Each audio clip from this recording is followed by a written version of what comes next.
Hello friends, कैसा सब लोग। तो फ्रेंड्स, आज की वीडियो के अंदर बात करेंगे हम बहुत ही महत्वपूर्ण टॉपिक के बारे में। जिस टॉपिक की आज की वीडियो के अंदर मैं बात कर रहा हूं उसका पार्ट 1 मैंने कल अपलोड कर दिया था और इस टॉपिक का नाम था आपका ग्रोथ एंड डेवलपमेंट। कल की वीडियो के अंदर मैंने आपको ग्रोथ के बारे में बताया था, डेवलपमेंट के बारे में बताया था, जो डेवलपमेंट यानी जो विकास होता है उसके डोमेन के बारे में बताया था, जो आपके विकास के सिद्धांत होते हैं उनके बारे में बताया था। तो पार्ट 1 वहां तक आपका कंप्लीट हो गया था। आज मैं बात करूंगा आज के इसके पार्ट 2 की, जिसमें पढ़ेंगे हम विकास की अवस्था यानी स्टेजेस ऑफ डेवलपमेंट। ये एक बड़ा महत्वपूर्ण टॉपिक है और थोड़ा बड़ा टॉपिक था, इसलिए मैंने इसको 2 पार्ट में बनाया है। और जो विकास की जो अवस्थाएं होती है, स्टेजेस ऑफ डेवलपमेंट होती है, जिसके अंदर हम लोग पढ़ेंगे शैशवावस्था, बाल अवस्था, किशोर अवस्था। ये ना सिर्फ आपके सीटेट के एग्जाम में आता है बल्कि सभी टीचिंग एग्जाम में आपको देखने को मिलता है, चाहे आपका कोई भी टीचिंग का एग्जाम हो। पूरा चैप्टर ही आपका विकास का आपके टीचिंग एग्जाम में आपको देखने को मिलता है। तो आज की वीडियो देखने के बाद जो आपकी बाल विकास की अवस्था है उनको देखने के बाद आपको दोबारा इसको पढ़ने की जरूरत नहीं पड़ेगी और जो आपका क्वेश्चन भी पूछा जाएगा वो आपका यही से पूछा जाएगा जो आज की वीडियो के अंदर मैं आपको करा रहा हूं। तो चलिए स्टार्ट कर लेते हैं। आप लोग देख रहे हो आज भी आपका टॉपिक 12 ही है, कल भी आपका टॉपिक 12 था, तो आज ये टॉपिक खत्म हो जाएगा। उसके अलावा कुछ पेडागोजिकल जो क्वेश्चन होते हैं जो आपके विकास से संबंधित होते हैं, जैसे विकास को प्रभावित करने वाले कारक कौन से होते हैं, किस तरीके से विकास होता है, वो पेडागोजिकल क्वेश्चन जो मैं क्लास में कराता हूं उससे आपके वो लगभग कवर हो जाते हैं। ठीक है, तो लगभग आपका पूरा चैप्टर खत्म हो गया आपका विकास का आज की वीडियो को होने के बाद। जो बच्चे नए आए हैं वो चैनल को सब्सक्राइब कर लेना, क्योंकि आपके एग्जाम तक ही आपकी क्लास चलने वाली है, और वीडियो को लाइक एंड शेयर बिना कहे यार आप लोग कर दिया करो। तो चलिए फ्रेंड्स, बात करते हैं विकास की अवस्थाओं के बारे में। एक एक करके बात करते हैं, जितनी भी विकास की अवस्था है ध्यान से आप लोग सुनते जाना इन अवस्थाओं के बारे में, कि जो हमारा विकास हुआ है, चाहे मेरा हुआ हो, चाहे आप लोगों का हुआ, चाहे विश्व में कोई भी हो, उसका जो विकास होता है वो किस तरीके से होता है। जब छोटा बच्चा होता है, फिर वो बड़ा होता है, फिर उससे और बड़ा होता है, तो उसके अंदर क्या क्या चेंजेस देखने को मिलते हैं, उस अवस्था के अंदर बच्चा क्या क्या काम करता है, उन सभी के बारे में आज हम लोग पढ़ेंगे थोड़ा डिटेल में। ठीक है, ध्यान से समझते जाना। अब देखिए विकास किस तरीके से होता है उसके ऊपर एक बार हम नजर डाल लेते हैं। सभी को गुड इवनिंग। ठीक जी, मैं ठीक हूं, आई होप आप लोग सब ठीक होंगे। अब आ जाइए टॉपिक पर। ठीक, चलिए। अब जो विकास की अवस्था है, जो उसमें सबसे पहली आपकी अवस्था होती है जिसको कहा जाता है आपका प्री नेटल स्टेज, यानी प्रसव पूर्व अवस्था। प्री नेटल स्टेज होती है आपकी जब बच्चा मां के पेट में होता है। ठीक है, जो जब बच्चा होता है वो मां के पेट में होता है उसको कहा जाता है आपका प्री नेटल स्टेज। ये होता है आपका जब बच्चा मां के पेट में कितने दिन तक रहता है, या तो 9 महीने रहता है, या फिर कभी कभी एग्जाम में, टीचिंग एग्जाम में पूछा जा चुका है 280 दिन रहता है। तो जब बच्चा मां के पेट में होता है उसको कहा जाता है प्री नेटल स्टेज। आपको ध्यान हो, मैंने कल भी क्लास में बताया था कि जो बच्चे का विकास होता है, जो बच्चे का जो विकास होता है, डेवलपमेंट होता है, वो मां के गर्भ से शुरू हो जाता है। यानी जब बच्चा मां के पेट में होता है तब से विकास शुरू हो जाता है और आपका मृत्यु तक विकास चलता रहता है। ठीक है, यानी विकास जो होता है एक कंटिन्यूअसली चलने वाला प्रोसेस है, हमेशा निरंतर रूप से चलने वाला प्रोसेस होता है, जो मां के पेट से शुरू होकर मृत्यु तक चलता है। ठीक है, तो पहली जो आपकी स्टेज होती है विकास की, जहां पर बच्चे का विकास सबसे ज्यादा देखने को मिलता है, वो आपका प्रीनेटल स्टेज के अंदर है। आप लोग देख सकते हो, चाहे हम लोग हो, आप लोग हो, सभी लोग हो, तो 9 महीने में कितनी जल्दी हम लोग ग्रो कर जाते हैं, बढ़ जाते हैं। ठीक है, तो ये आपकी प्रीनेटल स्टेज होगी जब बच्चा मां के पेट के अंदर होता है। ठीक, आगे देखते हैं। अब बात करते हैं आपकी शैशवावस्था, जिसको कि इन्फेंसी स्टेज के नाम से जाना जाता है, जो होती है आपकी जन्म से लेकर 2 साल तक की। अब देखिए, इससे पहले जितने टीचिंग के एग्जाम पूछे जाते थे, कहीं कहीं पर शैशवावस्था को जन्म से लेकर 5 साल तक किया गया, कहीं पर जन्म से 2 साल किया गया। जैसे आप लोग स्टेट बोर्ड की किताब देखोगे, जैसे मध्य प्रदेश की मैंने देखी थी, ऑफिशियली जो किताब होती है वहां पर जन्म से 5 साल है। लेकिन जो पिछली बार जो ऑनलाइन एग्जाम हुआ है उससे बिल्कुल क्लियर हो गया कि जो सीबीएसई है वो एनसीईआरटी बुक को सबसे ज्यादा फॉलो करता है। ठीक है, ये वो कहने वाली बात नहीं है। तो जो मैंने टाइम पीरियड लिया हुआ है, जैसे जो आपका जन्म से लेकर 2 साल तक है, जिसमें जो आपकी शैशवावस्था होती है, मैं एनसीईआरटी के अकॉर्डिंग आपको पढ़ा रहा हूं। तो अब ये बिल्कुल नए पैटर्न पर आपको देखने को मिलेगा जो आज की वीडियो के अंदर मैं आपको बता रहा हूं। ठीक है, इसी पैटर्न पर आपको याद करना है। सबसे ज्यादा अब आपके एग्जाम में भी यही देखने को मिलता है। अब देखिए, अब यहां पर बच्चा है जन्म से लेकर 2 साल तक का, यानी बच्चा लगभग 2 साल तक का है। ये आप लोग फोटो के माध्यम से देख सकते हो। ये मेरी भांजी है जिसका नाम है किट्टो। ठीक है, मतलब प्यार से हम इसको किट्टो कहते हैं, वैसे इसका नाम जानवी है। ये लगभग 2 साल की है। अब जो 2 साल का बच्चा होता है, अब देखिए वो क्या क्या क्रियाएं करता है या क्या क्या अवस्थाओं से गुजरता है। 2 साल तक का जो बच्चा होता है शैशवावस्था के अंदर, उसमें बच्चा जो रहता है पूरी तरीके से अपने पेरेंट्स पर, अपने माता पिता पर निर्भर रहता है। आप लोग देखते होंगे अगर उसको कोई और दूसरा भी लेता है ना, तो उसके पास नहीं जाता, गोदी के अंदर रोना शुरू कर देता है। और उसके जो इसमें सबसे इंपॉर्टेंट बात है, उसके जो व्यवहार होते हैं, जो उसका बिहेवियर होता है बच्चे का, वो उसका मूल प्रवृत्तियों पर आधारित होता है। जब मैं आपको मोटिवेशन वाला चैप्टर कराऊंगा, जो उसमें विलियम मैकडोगल थे, उन्होंने 14 प्रकार की मूल प्रवृत्तियां बताई थी, ठीक है, और उनसे जुड़े हुए इमोशन और स्विंग बताए थे। वो आगे चैप्टर आने वाला है जब आपको बता दूंगा।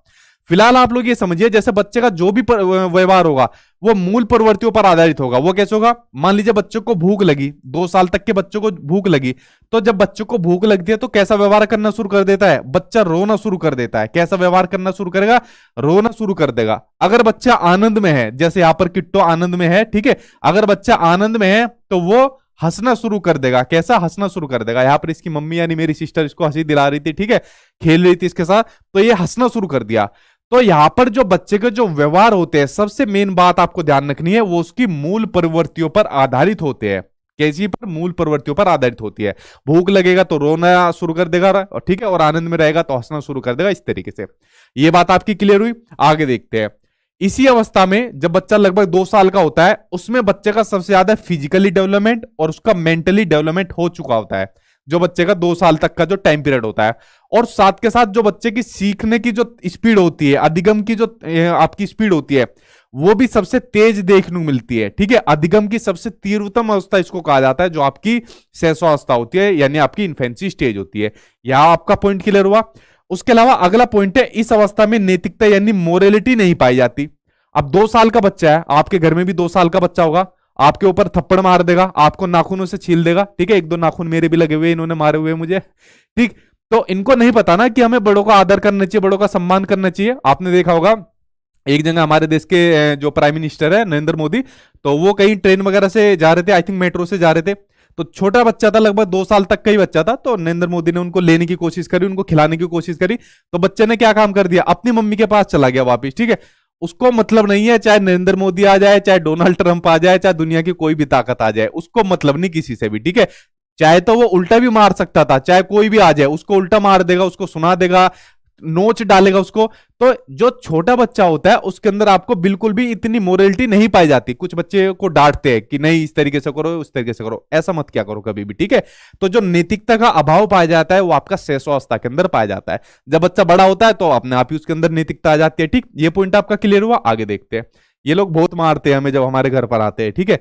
अगला पॉइंट है आपका, ये देखिए आपके सीटेट के एग्जाम में पूछा जा चुका है। जितने भी पॉइंट आज की वीडियो के अंदर है वो सभी किसी ना किसी आपके एग्जाम में पूछे जा चुके हैं, तो किसी भी पॉइंट को आप लोग बिल्कुल मत छोड़ना, ठीक है। अगला पॉइंट है आपका प्राथमिक सामाजिकरण, यानी जो आपका प्राइमरी सोशलाइजेशन होता है उसकी प्रक्रिया भी इसी अवस्था के अंदर होती है। सोशलाइजेशन क्या होता है? जब बच्चा समाज से इंटरेक्ट करके सीखता है। तो देखिए जब बच्चा चीजें सीखता है तो बच्चा सबसे पहले चीजें कहां से सीखता है? सबसे पहले जो बच्चा चीजें सीखता है वो अपने परिवार से सीखता है, यानी कि अपनी फैमिली से सीखता है। आप और हम लोग हो चाहे कोई भी हो, सबसे पहले चीजें किससे सीखेगा? वो अपनी फैमिली से सीखेगा। चाहे मातृभाषा के कुछ वर्ड सीखेगा, व्यवहार करना सीखेगा, या काम करने का तरीका जो देखेगा, तो सबसे पहले जो बच्चा सीखता है अपनी फैमिली से सीखता है। और सामाजिकरण की जो आपकी फर्स्ट एजेंसी है, पहली एजेंसी, वो आपका परिवार होता है, जिसमें बच्चा सबसे पहले सीखता है, ठीक है। तो इन्फेंसी स्टेज जो होती है जिसमें बच्चा 2 साल तक का होता है, उसमें जो आपका प्राथमिक सामाजिकरण का जो प्रोसेस है वो आपका इसी अवस्था के अंदर होता है। ये आपकी इन्फेंसी स्टेज थी, ये आपकी कंप्लीट होगी। जितने महत्वपूर्ण पॉइंट आपके एग्जाम में इधर उधर से पूछे गए वो सब इस वीडियो के अंदर आ गए हैं। आगे देखते हैं, अगली स्टेज के ऊपर आ जाते हैं। अगली स्टेज के आ गए, ये मेरा भांजा आ गया, तो भांजी गई, अब आ गया भांजा, ठीक है।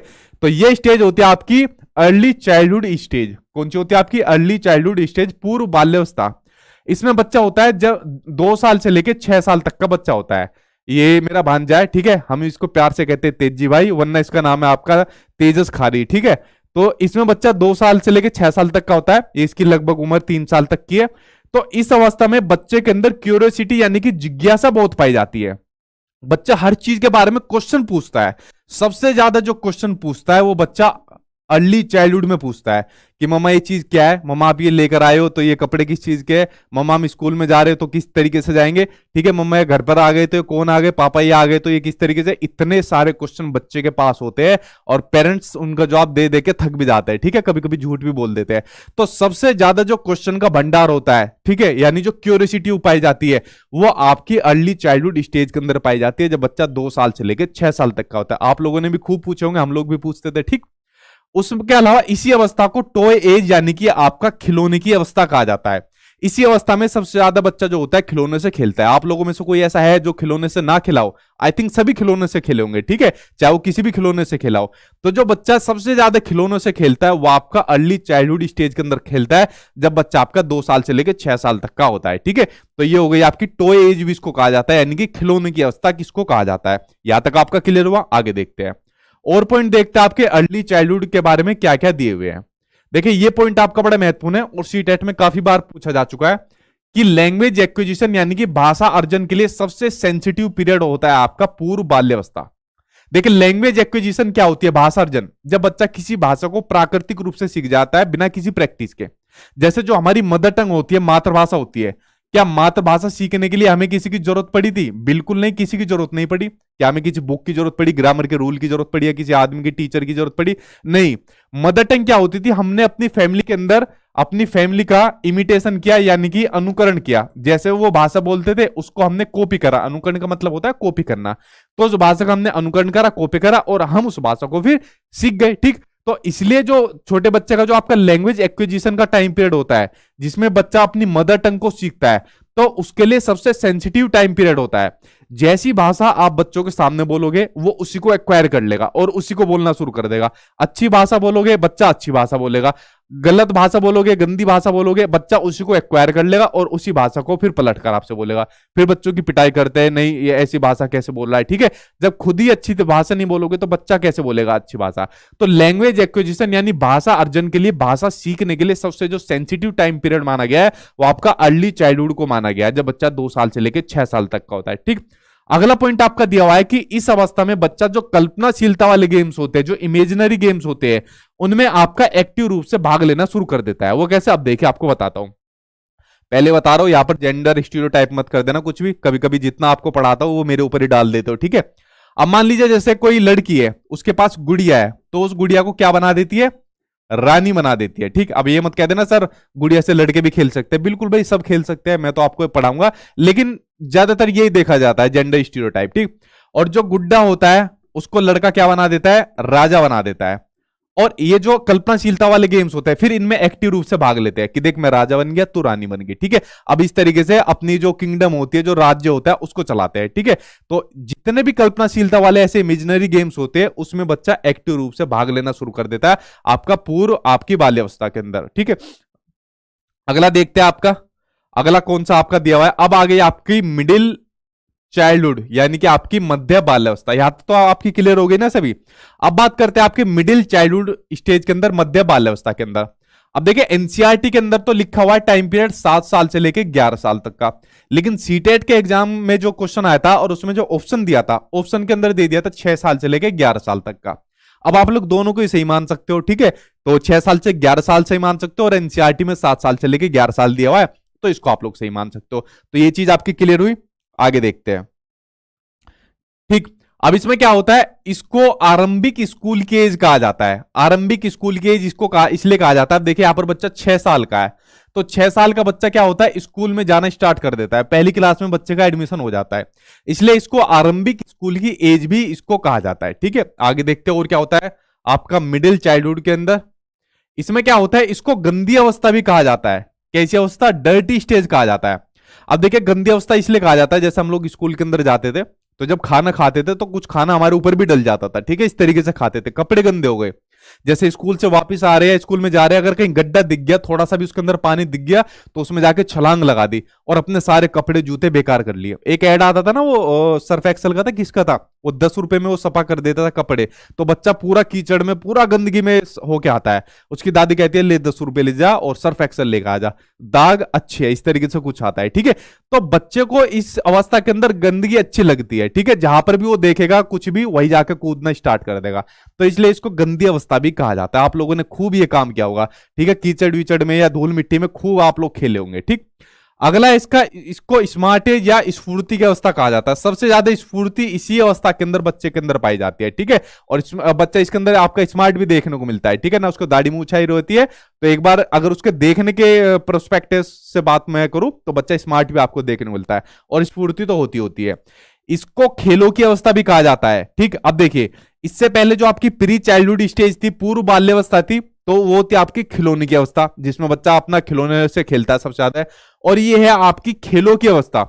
इसमें खिलौने से नहीं, खिलौने के साथ साथ जो बाकी के गेम्स होते हैं, जैसे कोई खो खो खेलता था, कोई छुपम छुपाई पकड़म पकड़ाई खेलता था, तो इस तरीके से खेल खेले ना आप लोगों ने। तो सबसे ज्यादा जो खेल बच्चा खेलता है वो आपका किस में खेलता है, आपका मिडिल चाइल्डहुड के अंदर बच्चा खेलता है। ठीक, ये चीज आपका क्लियर हुआ। आगे देखते हैं।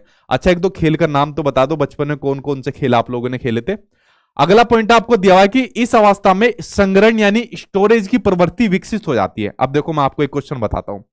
हमारी क्लास के अंदर जैसे कुछ लड़कियां थी, तो मोर का पंख आता है ना, तो मोर का पंख किताब के अंदर रखती थी कि, और बहुत सारे रख रखे थे ऐसे। तो हमने पूछा भाई ऐसा क्यों काम करते हो, तो कहने लगी कि इससे हमारी बुद्धि जो है ना बहुत तेज होती है। तो पता नहीं, एक तो शायद फेल हुई थी ठीक है, तो अब पता नहीं उनकी बुद्धि कितनी तेज हुई है या कितनी तेज नहीं हुई है, ये तो भगवान ही जाने। लेकिन उनको इंटरेस्ट था स्टोरेज करने का चीजों को। जैसे अगर मैं अपना बताऊं, तो WWE के पोस्टर आते हैं ना, ब्रोक लेसनर, अंडरटेकर, तो उनके कार्ड आते थे, मैं उन कार्ड को इकट्ठा करता था। या जैसे फिल्मी स्टार के जो कार्ड आते हैं, कुछ लोग कंचे इकट्ठे करते थे। ठीक है, तो जो इकट्ठा करने की जो प्रवृत्ति है, स्टोरेज की जो प्रवृत्ति है, ये आपका इसी अवस्था के अंदर सबसे ज्यादा पाई जाती है। बताओ आप लोगों ने क्या क्या चीज स्टेज अवस्था है, इस अवस्था के अंदर क्या क्या स्टोरेज करा था। देखो ध्यान से समझिए, सीडीपी सबसे आसान सब्जेक्ट है। पूरे 30 में से 30 नंबर इसके अंदर बच्चे लाते हैं। मेरे बहुत सारे स्टूडेंट है जो पूरे 30 में से 30 लाए। कभी भी चीजों को रटना मत, बस चीजों को समझ जाना। ठीक है, आपको सबसे इंटरेस्टिंग सब्जेक्ट लगेगा जो आपका सीडी पे रहता है, और जिस वे में मैं आपको पढ़ाता हूं उससे आप कभी नहीं भूलोगे और पहली बार में समझ में आ जाएगा। बस आप लोग समझते जाइए। ठीक है, उसके अलावा आगे कहा जाता है इसको टोली, समूह या गैंग की अवस्था भी कहा जाता है। अब देखिए, जो आपकी मिडिल चाइल्डहुड होती है, हमारे दोस्त यार बन जाते हैं। जैसे हम स्कूल के अंदर गए, हमें दोस्त यार मिल गए, चल भाई उन्हीं के साथ रहना फिरना हमारा रहता है। स्कूल के बाद आए, चल यार पार्क के अंदर चल रहे, चलो भाई घूमने चलते हैं। तो इसमें बच्चे के पास पूरा का पूरा गैंग रहता है। ठीक है, टोली रहता है। तो टोली की अवस्था, समूह की अवस्था, गैंग की अवस्था भी इसको कहा जाता है। ठीक, अपने स्कूल के दोस्तों के बारे में देखो, कौन कौन आपके स्कूल के दोस्त थे, तो आपको ध्यान आ जाएगा। अगला दिया हुआ है आपका कि इसे जीवन का अनोखा काल यानी यूनिक पीरियड कहा गया है। अगर मैं आप लोगों से कहूं, जितने भी आप लोग वीडियो देख रहे हैं भाई, अगर मैं आपको एक चांस दूं कि आप लोग अपने पास्ट में चले जाओ, तो आप लोग कौन सी जीवन जीना पसंद करोगे, तो मैक्सिमम का ये आंसर आएगा कि सर हम तो स्कूल वाली लाइफ सबसे बढ़िया लाइफ थी। ना कुछ कैरियर की टेंशन थी, ना कुछ जिम्मेदारियां थी, बस अपना स्कूल जाओ, खेलो कूदो, बस ना कुछ सर पर प्रेशर था। ठीक है, तो सबसे यूनिक पीरियड इसको कहा गया है। ठीक है जी, मैं कोइंस करता था। ठीक है, चलिए बढ़ते आगे। ठीक है, हम बचपन याद तो आएगा ये आपका जब आप लोग पढ़ोगे। अगला है, इसमें बच्चा चिंतन करना स्टार्ट कर देता है, लॉजिकल थिंकिंग बच्चा इसमें स्टार्ट कर देता है। ठीक है, आप लोग बच्चों से कुछ भी पूछोगे कि जैसे मान लीजिए कि भाई आपको ये सब्जेक्ट तैयार करना है या आपको इंग्लिश पढ़नी है, हिंदी पढ़नी है, तो कैसे पढ़ोगे, तो बता देगा कि मुझे ऐसे ऐसे पढ़ना है, मैडम ने डायरी बताई हुई है, इसको लिखना है, किताब के अंदर से टॉपिक देखने, तो इस तरीके से मैं कर जाऊंगा। तो बच्चा चिंतन स्टार्ट कर देता है यहाँ पर। ठीक है, ये तो यहां तक ये कंप्लीट हो गई। अब बच्ची आपकी लास्ट स्टेज जो होती है आपकी एडोलसेंस यानी किशोरावस्था। तो इसको देख सकते हो, ये मेरा छोटा भाई है, इसकी फोटो मैंने लगाई हुई है। ठीक है, इस ये होती है आपकी 11 साल से लेके 18 साल तक की, कहीं कहीं पर आपका 12 साल से 18 साल भी दिया हुआ है। इस अवस्था की फोटो मैंने आप जानकर, इसने बहुत सारी फोटो मेरे पास भेजी थी, लेकिन मैंने आप जानकर ये वाली लगाई है। पता है इसका रीजन क्या है? इसकी टाई देखो, इसकी टाई देख रहे हो, ये कहीं स्कूल में घूमने गए थे अपने, तो टाई कहां पर बांध रखी है। ठीक है, टाई बांधने का तरीका देखो, तो इसी से आपको इस पूरी अवस्था के बारे में पता लग जाएगा। ठीक है, देखो अभी ये यही बैठा हुआ है, अभी देख ही रहा है इसको। ठीक, तो ये होती है आपकी किशोर अवस्था यानी कि एडोलसेंस, जब बच्चा 11 साल से लेके 18 साल तक का होता था। ठीक है, हाँ भाई, कबड्डी कबड्डी खेली थी। आज आप लोग सब अपने स्कूल टाइम में चले जाओगे आज की वीडियो को देखने के बाद। ठीक है जी, नोट्स के अलावा नहीं पढ़ना और कुछ भी आपको। ठीक है, नोट्स के अलावा XYZ कुछ नहीं पढ़नी, ना किताब ना कुछ और, बस नोट्स पढ़ने हैं। ठीक, और जो क्लास दे रहा है वो करना। अब देखिए, अब बात करते हैं एडोलसेंस के बारे में। इसके अंदर देखिए क्या क्या पॉइंट दिए हुए हैं। इसमें दिया हुआ है कि इसमें अक्सर परिवार की तुलना में जो अपने दोस्त यार होते हैं, लोंडे लफाड़े रहते हैं, फ्रेंड्स होते हैं, उनकी राय बच्चा सबसे ज्यादा लेता है। ये पिछली बार ऑनलाइन एग्जाम में, जो अभी आपका ऑनलाइन हुआ था, उसमें क्वेश्चन पूछा गया था। अब देखिए, इसमें बच्चा पता है क्या काम करता है, उसको कोई भी चीज लेनी होगी, मान लीजिए उसको साइकिल लेनी है, या 18 साल तक का बच्चा आज की डेट में मोबाइल फोन ले लेता है, तो अपने पेरेंट्स की सलाह नहीं लेगा कभी भी, अपने दोस्त यार की लेगा। उसके दोस्त यार कहेंगे भाई वो वाला फोन लियो, उसके अंदर ये वाले फीचर है। ठीक है भाई, वो वाला लियो, उसमें कैमरे की क्वालिटी बहुत बढ़िया है। पेरेंट्स कहेंगे भाई दूसरा ले ले, ये अपने बजट में भी आ जाएगा, ये चीज आ जाएगी। नहीं, उसको कोई मतलब नहीं। अपने पेरेंट्स से ज्यादा यकीन पता है किस पर करता है बच्चा? अपने दोस्तों पर सबसे ज्यादा यकीन करता है इसी स्टेज के अंदर। ठीक है, तो आपका किशोरावस्था के अंदर ये वाला आपका काम होता है। उसके अलावा एक और पॉइंट आपके सीटेट के एग्जाम में पूछा गया था कि जो उसका गैंग होता है, अब इससे पहले की जो अवस्था थी, जो आपकी मिडिल चाइल्डहुड थी, उसमें बच्चा गैंग का सदस्य बन जाता है, ठीक है, तो टोली की अवस्था उसको कहा जाता है। लेकिन गैंग का एक्टिव रूप से जो सदस्य बनता है, ठीक है, गैंग का जो एक्टिव रूप से सदस्य बनता है वो आपका एडोलसेंस के अंदर बन जाता है। जहां भी उसके दोस्त यार जाएंगे, घूमने जाएंगे उनके साथ जाएगा, स्कूल जाएंगे उनके साथ जाएगा, ठीक है, कुछ भी करेंगे अपने दोस्तों यारों का एक्टिव रूप से सदस्य बनेगा। अगर मान लीजिए कोई ये कहता है ना, नहीं भाई आज मैं नहीं जाऊंगा, तो पता है क्या कहेंगे, यार तू तो बेकार है, निकलता भी नहीं है, घर से भी बाहर निकलता है, तो उसको जबरदस्ती कह के अपने गैंग के अंदर शामिल कर लेंगे।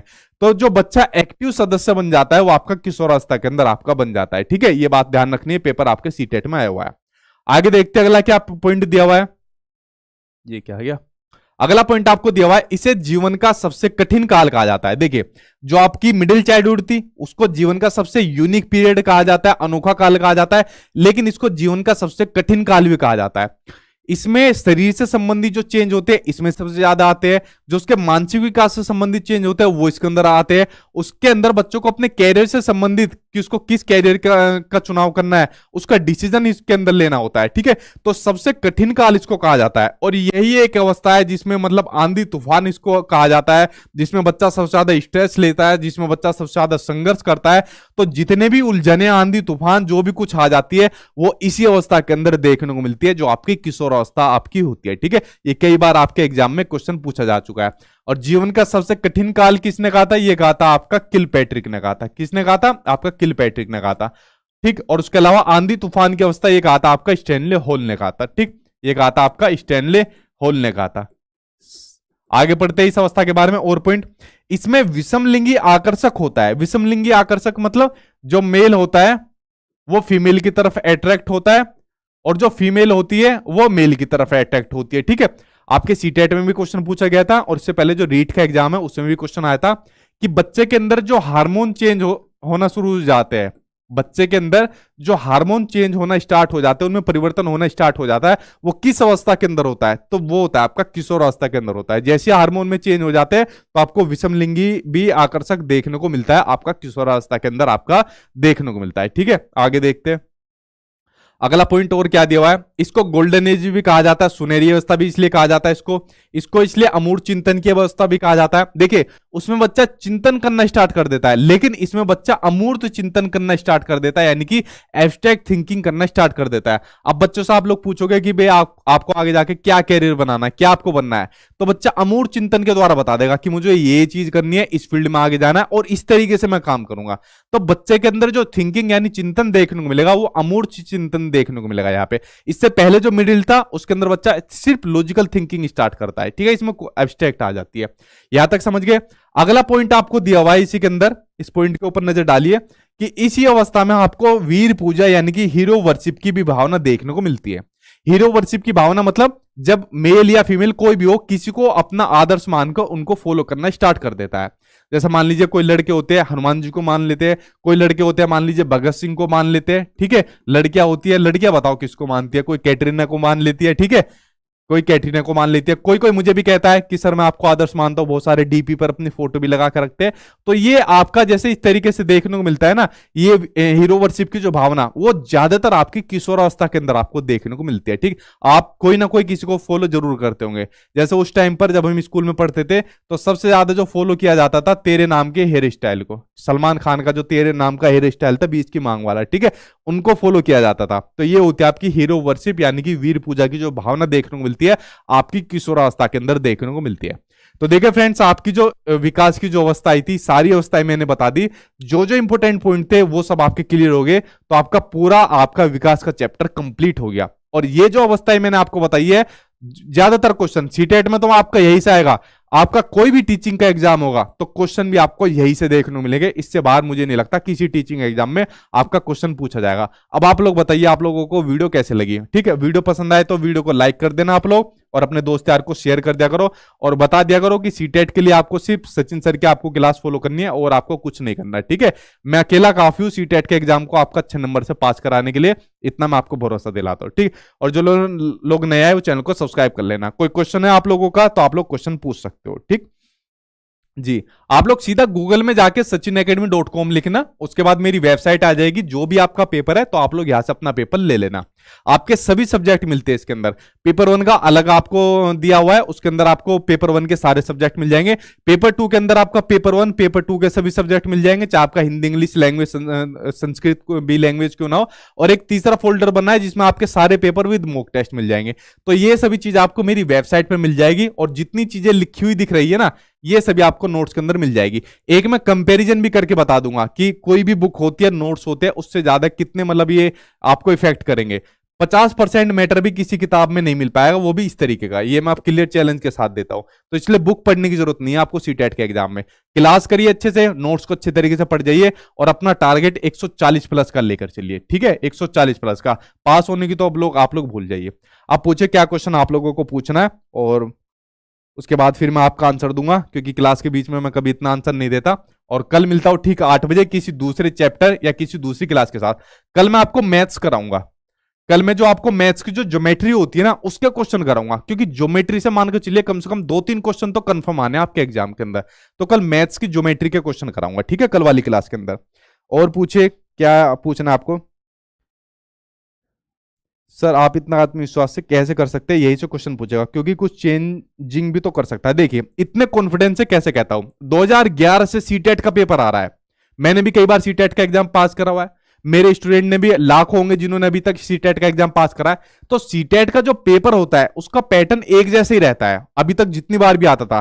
पिछली बार पेपर ऑनलाइन हुआ, लेकिन मुझको पता था कि क्वेश्चन का जो लेवल होता है ना, सिर्फ लैंग्वेज पूछने का तरीका पूछेगा, मैटर आपका यही से बनेगा। और उनको भी ये कहता था जब से तैयारी करा रहा हो, तो तब उनको दूसरे बच्चों को भी कहता था। तो जो कॉन्फिडेंस आता है ना, ये कई सालों की मेहनत के बाद आता है। जब कई सालों की मेहनत हो जाती है, एक्सपीरियंस आ जाता है, उसके बाद ही कॉन्फिडेंस आता है, जब मैं कह सकता हूं कि सीटेट के लिए आपको इससे बाहर आपको कुछ देखने को नहीं मिलेगा, जो जो चीज मैं आपको कराता हूं। ठीक है, तो कॉन्फिडेंस का सबसे मेन रीजन होता है जो इतने साल का एक्सपीरियंस होता है, जो इतने लाखों बच्चे पास हुए, तो वो सबसे बड़ा मेन रीजन होता है। ठीक है, जब आप लोग खुद किसी काम में लगोगे और कई सालों का एक्सपीरियंस आपको हो जाएगा, तो आप लोग कॉन्फिडेंटली कह सकते हो। देखिए सीटेट के एग्जाम को तो 7-7 दिन में बच्चे पास कर लेते हैं, मैं आपको सही बताऊं, और करा भी सकता हूं मैं। लेकिन मैं क्लियर कहता हूं 7 दिन में उनकी समझ विकसित नहीं होगी, बस पास हो जाएंगे, उससे ज्यादा नहीं होंगे। लेकिन अगर मैं कहूं 7 दिन में सुपर टेट का एग्जाम पास कर लो, ठीक है, या केवीएस का एग्जाम पास कर लो, बिल्कुल भी नहीं होगा। 7 दिन में नहीं, कई महीनों में भी नहीं होगा। तो इनके लिए आपको लंबे टाइम की प्रैक्टिस चाहिए। ठीक है, लेकिन सीटेट के एग्जाम के लिए टेंशन फ्री रहो। ठीक, और पूछे क्या क्वेश्चन आपका। जी, कमेंट क्यों नहीं रुक रहे, एक सेकंड, आपके कमेंट ही नहीं रुक रहे। मैथ्स से बहुत डर लगता है, जिस वजह से कम नंबर आए थे और पास नहीं हो पाते। टेंशन मतलब मैथ्स का करा तो रहा हूं, कल 8 बजे आपकी ज्योमेट्री की क्लास में कराऊंगा, आपकी मैथ्स की क्लास होगी, सारे सब्जेक्ट आपके कराऊंगा, आप लोग बेफिक्र रहिए। ठीक है, सीटेट आपका बाहर नहीं जाएगा बिल्कुल भी। और पूछिए। सर संस्कृत का मॉक टेस्ट नहीं है, आप लोग ध्यान से साइट तो खोलो, सारे मॉक टेस्ट पड़े हुए हैं, संस्कृत के भी हो चाहे आपकी लैंग्वेज हो, कुछ भी हो, सारे मॉक टेस्ट पड़े हैं। आप लोग जब उसको खोलोगे तभी तो सारे दिखेंगे। संस्कृत का पता नहीं कितने सारे मॉक टेस्ट डले हुए हैं, संस्कृत हो, इंग्लिश हो, हिंदी हो, और बाकी सब्जेक्ट तो आपको मिलते ही है। सही से चलाना सीखो वेबसाइट को आप लोग। ठीक है जी, और पूछिए। जी, संस्कृत में करा दूंगा, बेफिक्र रहिए। अगर आपने जैसे मान लीजिए हिंदी आपका सब्जेक्ट है, तो संस्कृत आपकी अपने आप ही हो जानी है, लेकिन कुछ चीजें मैं आपको अपनी तरफ से कराऊंगा संस्कृत के लिए, तो उसके लिए टेंशन फ्री रहिए आप लोग। ठीक, और बाकी क्वेश्चन की ज्यादा से ज्यादा आप लोग प्रैक्टिस करिए। जो मैंने आपको अपने नोट्स दे रखे हैं ना, उसके अंदर प्रीवियस ईयर के क्वेश्चन आपको दे रखे हैं, और खासकर जो 2000 आपके 21-22 में पूछे गए थे, दिसंबर ऑनलाइन में पूछे गए थे, उनको कर लेना, वो आपके लिए बड़े महत्वपूर्ण होने वाले। तो चलिए फ्रेंड्स, अब मैं क्लास को यही स्टॉप कर देता हूं। कल मिलता हूं 8 बजे मैथ्स की क्लास के साथ। वैसे बेसिकली आज एक इंटरव्यू होना था, जिस बच्चे के 130 प्लस नंबर आए थे, ठीक है, लेकिन वो किसी कारणवश नहीं आए, उसकी तबीयत खराब हो गई घर के अंदर, उसकी फैमिली के अंदर भी तबीयत खराब हो गई, वरना आज उनका इंटरव्यू आना था। तो मैंने सोचा फिर क्यों ना क्लास ले लेता हूँ। ठीक, तो कल मिलता हूँ 8 बजे मैथ्स की क्लास के साथ। ज्योमेट्री कराऊंगा बिल्कुल आसान तरीके से, मैथ्स का जो डर रहेगा आपका वो भी खत्म हो जाएगा। चलिए फ्रेंड्स, कल मिलता हूँ आपसे, थैंक यू।